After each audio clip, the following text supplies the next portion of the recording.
30 కోట్ల రూపాయల జీతం కేవలం ఈ లైట్ హౌస్ కి గార్డ్ గా ఉండడానికి పే చేస్తారు. ఈ ఉద్యోగం చేసే సాహసం మీరు చేయగలరా? ఈ ఉద్యోగం చేసే వ్యక్తికి బాస్ ఉండడు. మీరు అక్కడి సముద్రపు వ్యూని ఎంజాయ్ చేయొచ్చు. మీకిష్టం వచ్చినట్లుగా ఉండొచ్చు. కేవలం లైట్ హౌస్ కి కాపలా కాస్తే చాలు.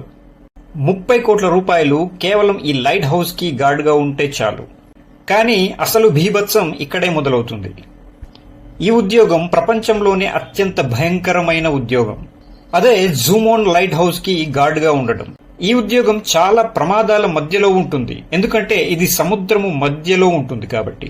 ఈ ఉద్యోగానికి అప్లై చేసే ముందు ఈ సాహసోపేతమైన భయంకరమైన విషయాల ముందు తెలుసుకోవాలి. ఒక్కసారి గనక మీరు అపాయింట్ అయితే ఇక మీ ప్రపంచం వేరైపోతుంది. మీరు ఒంటరిగా సముద్రం మధ్యలో ఉండిపోవాలి. పలకరించడానికి ఒక్క మనిషి కూడా మీకు కనబడడు. అంతకన్నా భయంకరమైన విషయం ఏంటంటే ఆ లైట్ హౌస్ చుట్టూ వచ్చే పెద్ద పెద్ద తుఫాన్ల వంటి అలలు లైట్ హౌస్ కన్నా ఎంతో ఎత్తుకు ఎగిసిపడుతూ ఉంటాయి. ఈ జాబ్ లో ప్రాణాలు పోయే అవకాశాలు చాలా ఎక్కువ. ఇక్కడ మీరు చూస్తున్నది భారీ అలల మధ్య గార్డ్ నిలబడి ఉన్న దృశ్యం. ఇవన్నీ విన్న తర్వాత మీకు సందేహం రావచ్చు, అసలు ఈ లైట్ హౌస్ ని ఎలా నిర్మించారు, ఎవరు నిర్మించారు, ఎందుకు నిర్మించారు అని. అలాగే ఎందుకు ఈ లైట్ హౌస్ లో లైట్ ఎప్పుడూ వెలుగుతూ ఉండాలి అని. ఆ ఆసక్తికరమైన విషయాలు ఇప్పుడు తెలుసుకుందాం. పూర్వకాలంలో ఎక్కువ దూరాలకు ప్రయాణించడానికి సులువైన మార్గం సముద్రం పైన ఓడలలో ప్రయాణించడం. కెప్టెన్ మార్షియస్ ఇతను గొప్ప నావికుడు. ఎక్కువ సముద్ర ప్రయాణాలు వ్యాపారరీత్యా చేసేవారు. ఒకసారి మార్షియస్ రాత్రి వేళల్లో సముద్రంలో ప్రయాణిస్తుండగా ఓడ క్రింది భాగంలో పెద్ద రాయి తగిలి ఓడకు కన్నం పడి పూర్తిగా ఓడ తలక్రిందులైపోయింది. మార్షియస్ కి ఈ సంఘటన వల్ల చాలా నష్టం వచ్చింది. ఈ సంఘటన తర్వాత ఖచ్చితంగా ఈ సమస్యకు పరిష్కారం కనిపెట్టాలని ఆయన అనుకున్నాడు.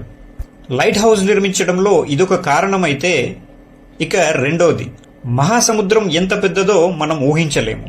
పూర్వకాలంలో సముద్రంలో ప్రయాణించే నావికులకు భూభాగం ఎటువైపు ఉందో, ఎంత దూరంలో ఉందో అనే విషయాలు అస్సలు తెలిసేవి కావు. కేవలం సూర్యుడిని అనుసరించి వెళ్లిపోయేవారు. ఆ తర్వాతి కాలంలో మరో సంఘటన జరిగింది. కెప్టెన్ అలెస్ తన సిబ్బందితో పసిఫిక్ మహాసముద్రంలో ప్రయాణిస్తుండగా రాత్రి వేళలో ఆకాశం మొత్తం నల్లని మేఘాలతో కమ్ముకుంది.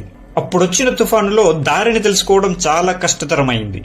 తెల్లవారేసరికి వారు సముద్రంలో ఎక్కడున్నారో వారికి తెలియలేదు. ఇంధన సమస్య వల్ల ఆ ఓడ అక్కడే ఆగిపోయింది. చాలా రోజులు కెప్టెన్ అలెస్ మరియు ఆయన సిబ్బంది ఆహారము, నీరు లేక వారి ఆరోగ్యం క్షీణించిపోయింది. చాలా మంది ఆయన సిబ్బందిలో మరణించారు. అతి కష్టం మీద కెప్టెన్ అలెస్ కి ఒక భూభాగం కనిపించింది. ఈ రెండు సంఘటనలు చరిత్రలో రాయబడ్డాయి.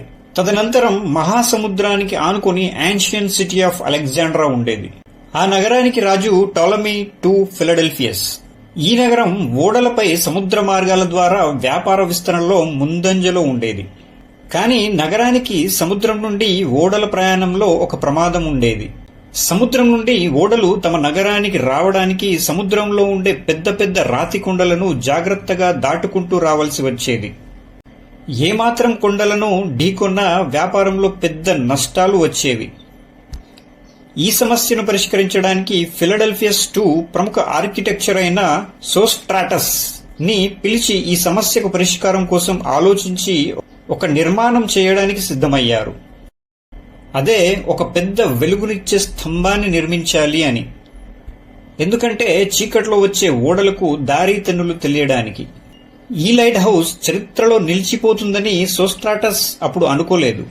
ఈ లైట్ హౌస్ నిర్మాణము దృఢంగా మరియు నైపుణ్యంతో నిర్మించబడింది. దీని ఎత్తు 384 ఫీట్లు. దీని పైన భాగంలో పెద్ద అగ్గిమంటలు కాలుతూనే ఉండేవి. ఆ అగ్ని చుట్టూ దృఢమైన గాజును అమర్చారు, ఎందుకంటే ఆ కాంతి ఎక్కువ దూరం ప్రయాణించడానికి. మొత్తానికి సమస్యకి పరిష్కారం జరిగింది.